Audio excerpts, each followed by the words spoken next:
ഇന്ന് പെരുന്നാൾ പർച്ചേസിന് വേണ്ടി ഇറങ്ങിയതാണ്. അപ്പോൾ ലുലുവിൽ നല്ല ഓഫർ ഉണ്ടെന്ന് കേട്ടു. അപ്പോൾ അങ്ങോട്ടേക്ക് പോകാൻ നേരത്തെ ബസ്സിൽ കയറി നേരെ അൽറോയൽ ലുലുവിലേക്ക് വിട്ടു.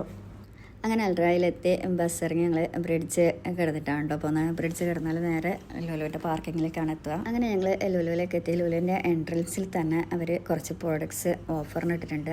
അവിടെ ഇടുന്നത് ചിലപ്പോൾ നല്ല ചീപ്പ് റേറ്റിനൊക്കെ കിട്ടാറുണ്ട് കേട്ടോ. അപ്പോൾ എനിക്ക് കുറച്ച് പാത്രങ്ങളൊക്കെ വേണമായിരുന്നു. അങ്ങനെ ഞാൻ അതൊക്കെ ഉണ്ടോയെന്നൊന്ന് കയറി നോക്കി. പക്ഷേ എനിക്ക് വേണമെന്ന പാത്രങ്ങളൊന്നും അവിടെ ഉണ്ടായിരുന്നില്ല. പിന്നെ ഞാൻ അവിടെ നിന്ന് ഇറങ്ങിയിട്ട് നേരെ ലുലുവിൻ്റെ ഉള്ളിലേക്ക് കയറി. ഫസ്റ്റ് പോയത് ഫാഷൻ സെക്ഷനിലേക്കാണ് കേട്ടോ. മേലെ ഫാഷൻ സെക്ഷനിൽ നല്ലൊരു ഓഫർ നടക്കുന്നുണ്ട്. 20 കടിക്ക് നമ്മൾ പർച്ചേസ് ചെയ്താൽ 20 കടീൻ്റെ വൗച്ചർ നമുക്ക് കിട്ടും. ആ വൗച്ചർ കൊണ്ട് നമുക്ക് ഫ്രീ ആയിട്ട് 20 കടീൻ്റെ ഡ്രസ്സും കൂടി വീണ്ടും പർച്ചേസ് ചെയ്യാൻ പറ്റും. അങ്ങനെ കുട്ടികൾക്ക് പെരുന്നാൾക്ക് എടുക്കാമെന്ന് കരുതി ഞാൻ അവിടെ ഒക്കെ നോക്കി. പക്ഷേ നല്ല റേറ്റ് ആയിരുന്നു കേട്ടോ. അത്യാവശ്യം നല്ല റേറ്റ് ഉണ്ടായിരുന്നു. എല്ലാ ഡ്രസ്സിനും കുട്ടികളുടെ ടീഷർട്ടൊക്കെ സ്റ്റാർട്ടിങ് വരുന്നത് 4 കടി 5 കടിക്കൊക്കെ ആയിരുന്നു.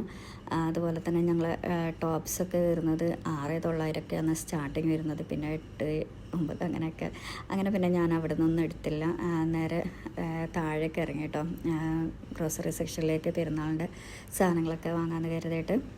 ഗ്രോസറി സെക്ഷനിൽ നല്ല ഓഫർ നടക്കുന്നുണ്ടായിരുന്നു കേട്ടോ. 50% ഓഫറായിരുന്നു ഇവിടെ ഉണ്ടായിരുന്നത്. അത്യാവശ്യം നല്ല ഓഫറായിരുന്നു കേട്ടോ അവിടെ ഉണ്ടായിരുന്നത്. അങ്ങനെ ഞങ്ങൾക്ക് വേണ്ടുന്ന സാധനങ്ങളൊക്കെ പർച്ചേസ് ചെയ്തു. കുട്ടികളെ നൂഡിൽസ് കാണുമ്പോൾ ഇപ്പം നൂഡിൽസ് കാണുമ്പോൾ തുള്ളാൻ തുടങ്ങി. ഞങ്ങൾക്കത് വേണമെന്ന് പറഞ്ഞിട്ട് അങ്ങനെ അതൊക്കെ വാങ്ങി. പിന്നെ അത്യാവശ്യം വേണ്ടുന്ന സാധനങ്ങളൊക്കെ വാങ്ങിയിട്ട് ഞങ്ങൾ അവിടെ നിന്ന് ഇറങ്ങി കേട്ടോ. പിന്നെ ലിച്ച ഞങ്ങൾ എടുക്കാൻ വേണ്ടി വന്നു. അപ്പോൾ ഇതൊക്കെയാണ് കേട്ടോ എൻ്റെ ഇന്നത്തെ കുഞ്ഞു കുഞ്ഞു വിശേഷങ്ങൾ.